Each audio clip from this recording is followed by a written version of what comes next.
చైతన్య రథం ప్రేక్షకులకు స్వాగతం, నమస్కారం. నేటి మన చైతన్య రథంలోని ప్రధాన వార్తలు. విధ్వంసం నుంచి వికాసానికి. గత ప్రభుత్వ పాలనలో విధ్వంసానికి గురైన రాష్ట్రాన్ని పునర్నిర్మిస్తామని ఎన్నికల హామీ నిలబెట్టుకునేందుకు 9 నెలల పాలనలో కృషి చేశామని సీఎం చంద్రబాబు నాయుడు అన్నారు. గత ప్రభుత్వం 5 ఏళ్ల అసమర్థ పాలనతో రాష్ట్రాన్ని వెనక్కి తీసుకెళ్లిందని, జరిగిన నష్టాన్ని అధిగమించేలా, ప్రగతి సాధించేలా, ప్రజలకు సంక్షేమం అందించేలా చిత్తశుద్ధితో పనిచేయాలని జిల్లాల కలెక్టర్లకు సీఎం సూచించారు.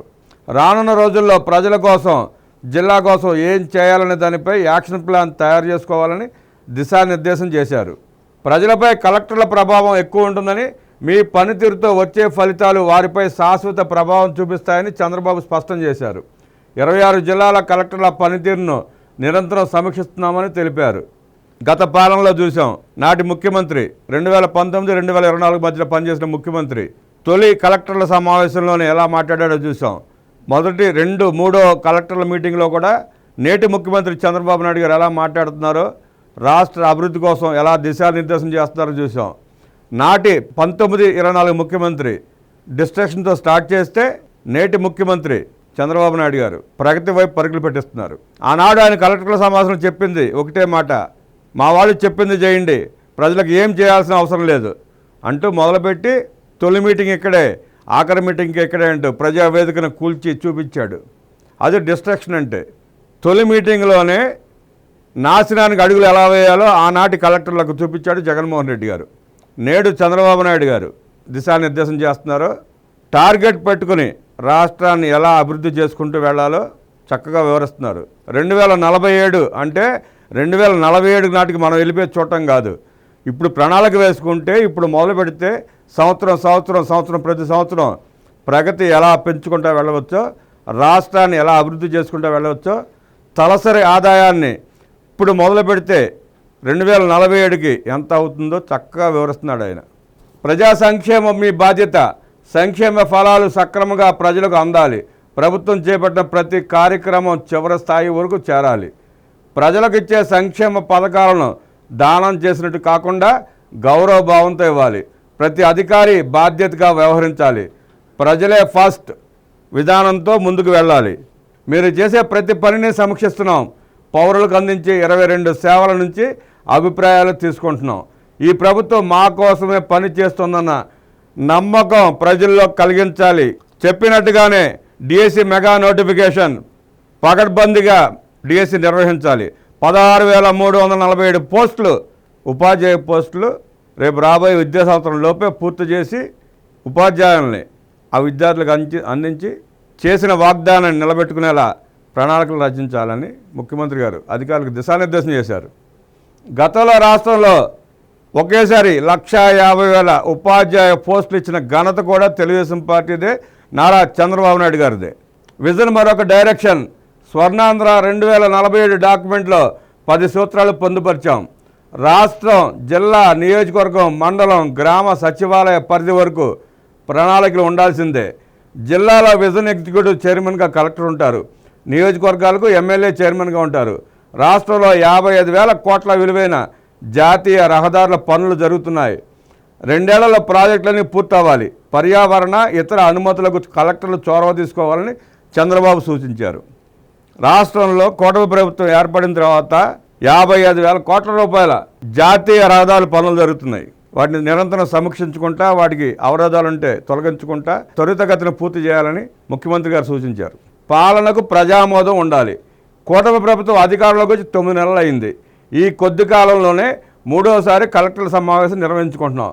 ప్రతి త్రైమాసికానికి ఒక సమావేశం పెట్టుకుని రాబోయే 3 నెలలు ఏం చేయాలో యాక్షన్ ప్లాన్ రూపొందించుకుంటున్నాం. అధికార యంత్రాంగం ప్రజలకు ఆమోదయోగ్యమైన పాలన అందించడానికి ప్రయత్నించాలి.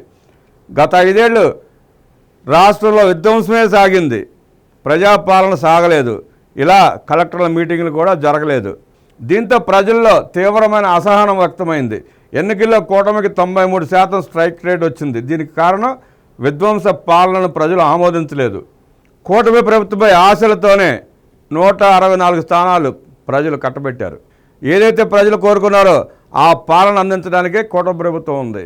విధ్వంసం కూటమి లక్ష్యం కాదు.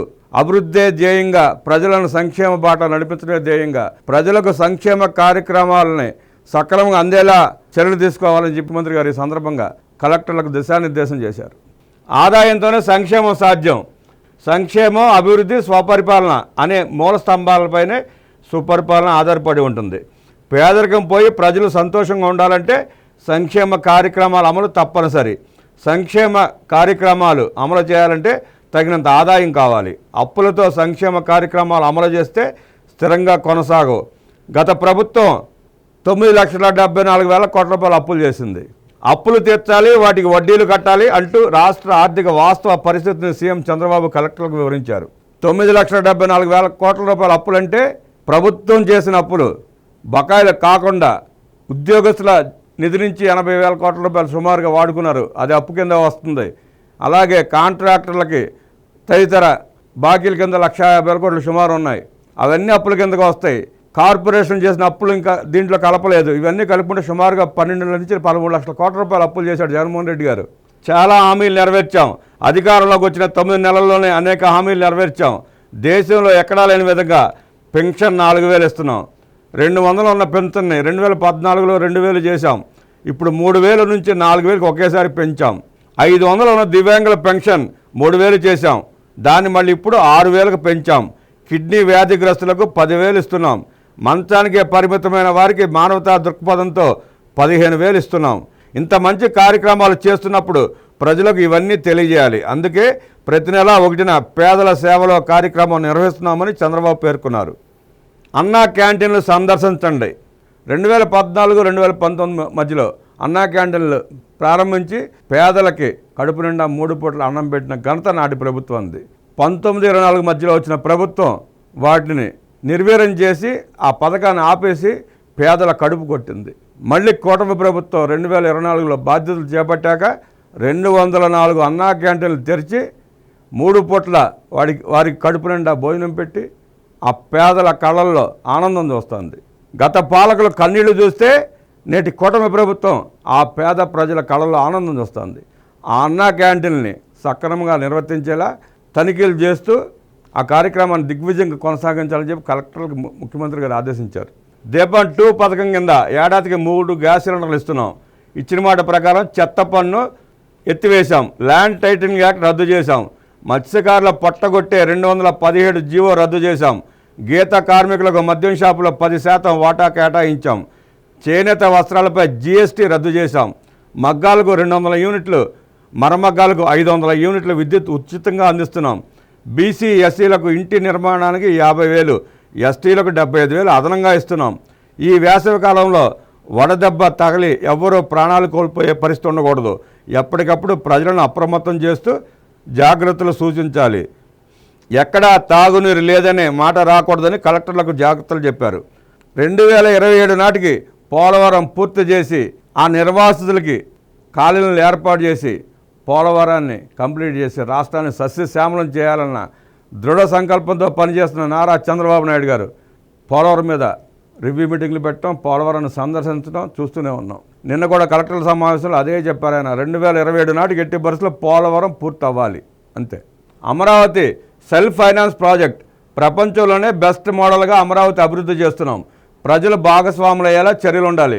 నక్కపల్లి స్టీల్ ప్లాంట్ నిర్మాణంలోనూ ఈ తరహా మోడల్స్ చేపట్టాలి. అభివృద్ధిలో ప్రజలను భాగస్వామ్యం చేయడం అమరావతితో ప్రారంభమైంది. అమరావతి రాజధానికి కొత్త రైల్వే లైన్తో పాటు విశాఖ రైల్వే జోన్ సాధించామని ముఖ్యమంత్రి ఈ సందర్భంగా తెలిపారు. ప్రయాణం సాఫీగా సాగేలాగా రోడ్లు 19-24 మధ్య రోడ్ల పరిస్థితి చూసాం. రోడ్డు మీదకి వెళ్ళాలంటే వణికిపోయే పరిస్థితులు. ఇవాళ ఆ పరిస్థితులు లేవు. కూటమి ప్రభుత్వం అధికారం చేపట్టగానే 860 కోట్లతో 20,000 కిలోమీటర్ల మేర గుంతలు పూడుస్తున్నాం. దాదాపు 95% మేర పనులు పూర్తి అయ్యాయి. పీఎం సూర్య గారి పథకం ద్వారా ఇళ్లపై సోలార్ రూఫ్ టాప్ ఏర్పాటు చేసుకునే వారికి కేంద్ర రాష్ట్ర ప్రభుత్వాలు సబ్సిడీ ఇస్తున్నాయి. రాష్ట్రంలో 20 లక్షల సోలార్ రూఫ్ టాప్ల ఏర్పాటు లక్ష్యంగా పెట్టుకున్నాం. విద్యా వ్యవస్థను ప్రక్షాళన చేశాం. 4,000 కోట్లతో 40,000 పనులను పల్లె పండుగ కార్యక్రమం కింద ప్రారంభించాం. వాటర్ మేనేజ్మెంట్పై దృష్టి పెట్టాలి. మే నెలలో తల్లికి వందనం కింద ప్రతి విద్యార్థికి 15,000 అందిస్తాం. స్కూలు తెరిచేలోపు అమ్మఒడి అందజేస్తాం. మత్స్యకారులకు వేట నిషేధ సమయంలో 20,000 అందిస్తామని సీఎం చంద్రబాబు పేర్కొన్నారు. మే నెలలోనే తల్లికి వందనం, ఎంతమంది పిల్లలుంటే అంతమందికి, చదువుకునే పిల్లలకి. ఒక ఇంట్లో 10 మంది పిల్లలుంటే 10 మందికి 15,000 చొప్పున ఇస్తామని చెప్పి ముఖ్యమంత్రి గారు స్పష్టంగా చెప్పారు. గత ముఖ్యమంత్రిలాగా వాగ్దానం చేసి మడం తిప్పి పారిపోలేదు. ఇద్దరున్న ముగ్గురున్న పథకాన్ని అమలు చేస్తామని చెప్పిన జగన్మోహన్ రెడ్డి గారు ఆఖరికి ఒక విద్యార్థికి మాత్రమే ఇచ్చాడు. దాంట్లో కూడా 2,000 కోత కోసి 13,000 మాత్రమే చేతిలో పెట్టారు. ఆ 13,000 కూడా ఎలా ఇచ్చాడో చూసాం, ఎన్నిసార్లు ఇచ్చాడో చూసాం. ఇప్పుడు అలా కాకుండా ఇంట్లో ఎంతమంది విద్యార్థులు ఉంటే అంతమందికి 15,000 చొప్పున ఇస్తామని చెప్పి స్పష్టంగా హామీ ఇచ్చారు. ఎప్పుడు ప్రారంభిస్తారో కూడా స్పష్టంగా చెప్పారు. జీఎస్టీ పెరుగుదల అత్యవసరం. విజన్ అమల్లో రాజకీయ ఒత్తిళ్లు తలెత్తుకోకుండా జిల్లాలకు స్థానికేతర అధికారులను జిల్లా ప్లానింగ్ బోర్డు చైర్మన్గా నియమించామన్నారు. జిల్లాల్లో సంపద సృష్టికి ఏం చేయగలుగుతారో ఆలోచించాలి. జీఎస్డిపి పెరుగుదల ద్వారా ప్రజల జీవన ప్రమాణాలు పెరుగుతాయి, ప్రభుత్వ ఆదాయం పెరుగుతుంది, తద్వారా మరిన్ని సంక్షేమ కార్యక్రమాలు చేపట్టవచ్చు. 3.27 లక్షల కోట్లతో రాష్ట్ర బడ్జెట్ ప్రవేశపెట్టాం. వచ్చే ఏడాదికి 15% తగ్గకుండా జీఎస్డిపి సాధించేలా కలెక్టర్లు కృషి చేయాలని సీఎం చంద్రబాబు ఈ సందర్భంగా సూచించారు. వ్యవసాయ రంగంపై దృష్టి పెట్టాలి. ఆంధ్రప్రదేశ్ అంటే ఒకప్పుడు అన్నపూర్ణగా పేరుంది. జిల్లాల్లో వ్యవసాయం, దాని అనుబంధ రంగాల పైన దృష్టి పెట్టాలి. మారిన ఆహారపు అలవాట్లకు అనుగుణంగా ఉత్పత్తులు రావాలి. హార్టికల్చర్కు సీమలో మంచి అవకాశాలు ఉన్నాయి. సీమలో ఇప్పుడు డెల్టా కంటే మంచి ఆదాయం వస్తోంది. అనంతపురం ఒకప్పుడు కరువు జిల్లాగా మారుతుంది అనుకున్నాం, కానీ హార్టికల్చర్ పరిశ్రమల రాకతో రాష్ట్రంలో 5వ ఆర్థిక వ్యవస్థగా మారింది. Solar, wind, pumped storage energy పరిశ్రమలు వస్తున్నాయి. రాబోయే 5 ఏళ్లలో గ్రీన్ ఎనర్జీలో 10 లక్షల కోట్ల పెట్టుబడులు, 7.5 లక్షల ఉద్యోగాలు సాధించేలా ముందుకు వెళుతున్నాం. పర్యాటకంలో 20% గ్రోత్ రేట్ లక్ష్యంగా పెట్టుకున్నామని చంద్రబాబు ఈ సందర్భంగా తెలిపారు. బకాయిలన్నీ వసూలు చేయాలి. జీఎస్టీపై సమీక్షలు చేసి బకాయిలు వసూలు చేయాలని చంద్రబాబు సూచించారు. పన్ను ఎగవేతదారుల పట్ల కఠినంగా ఉండాలి. స్టాంప్ అండ్ రిజిస్ట్రేషన్ శాఖను కూడా ప్రక్షాళన చేస్తాం. మున్సిపల్ శాఖలో ఫిర్యాదులు రాకుండా ఉన్నప్పుడే బాగా పనిచేసినట్లు భావిస్తాం. శాంతి భద్రతల విషయంలో రాజీ పడొద్దు. గంజాయి సరఫరా చేసి రౌడీజం చేసే వారి పట్ల ఉక్కు పాదం మోపండి. శాంతి భద్రతల పరిరక్షణకు కలెక్టర్లు జిల్లా ఎస్పీలతో కలిసి పనిచేయాలని చంద్రబాబు కలెక్టర్లకు సూచించారు. రాష్ట్రంలో ఎక్కడా తాగునీటి సమస్య రానివద్దు. వేసవిలో ఎక్కడా మంచినీటి సమస్యలు లేకుండా తగిన చర్యలు తీసుకోవాలని అన్ని జిల్లాల కలెక్టర్లకు ముఖ్యమంత్రి చంద్రబాబు నాయుడు ఆదేశాలు ఇచ్చారు. వేసవి కాలంలో గ్రామీణ ప్రాంతాలు, పట్టణాలు ఎక్కడైనా సరే మంచినీళ్ల కోసం ప్రజలు ఇబ్బందులు పడే పరిస్థితి రాకుండా ముందు జాగ్రత్త చర్యలు తీసుకోవాలని సూచించారు. దీనికోసం వేసవికాలం పూర్తయ్యే వరకు జిల్లాల్లో తాత్కాలిక కాల్ సిలిండర్లు ఏర్పాటు చేసుకోవాలన్నారు. మంచినీళ్ల సమస్య ఎక్కడ తలెత్తినా దాన్ని రియల్ టైంలో పర్యవేక్షించి పరిష్కరించాలన్నారు.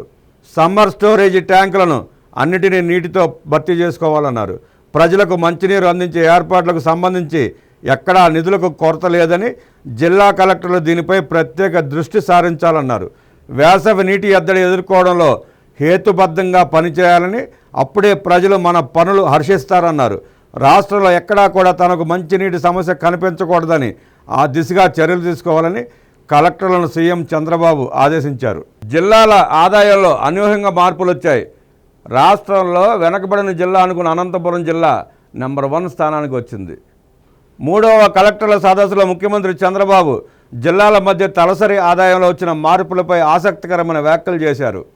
2022-23 సంవత్సరానికి గాను సత్యసాయి జిల్లాలో తలసరి ఆదాయం 2,19,234 రూపాయలు, అనంతపురం జిల్లాలో 2,33,521 రూపాయలు, డాక్టర్ బిఆర్ అంబేద్కర్ కోనసీమ జిల్లాలో 1,93,763 రూపాయలుగా నమోదైంది. సాధారణంగా అనంతపురం జిల్లా కరువు పీడిత ప్రాంతంగా వెనకబడిన జిల్లాగా పరిగణించబడుతుంది. అయితే కోనసీమలో తలసరి ఆదాయం ఎక్కువగా ఉంటుందని భావిస్తారు. ఉద్యాన రంగంలో సాధించిన అభివృద్ధి కారణంగా అనంతపురం జిల్లాలు తలసరి ఆదాయంలో వృద్ధిని సాధించాయి. తలసరి ఆదాయంలో ముందున్న జిల్లాల్లోని ఉత్తమ విధానాలను వెనకబడిన జిల్లాలలో కూడా అమలు చేయాలని ఆయన అధికారులను ఆదేశించారు. అంతేకాకుండా పశుసంవర్ధక రంగం అధిక ఆదాయాన్ని అందిస్తూ ఎక్కువ మందికి ఉపాధి కల్పిస్తోందని, ఆ తర్వాత ఉద్యానవన తయారీ రంగాలు ఉన్నాయని, ఈ రంగాలపై ప్రత్యేక దృష్టి సారించాలని కలెక్టర్లకు సీఎం చంద్రబాబు సూచించారు.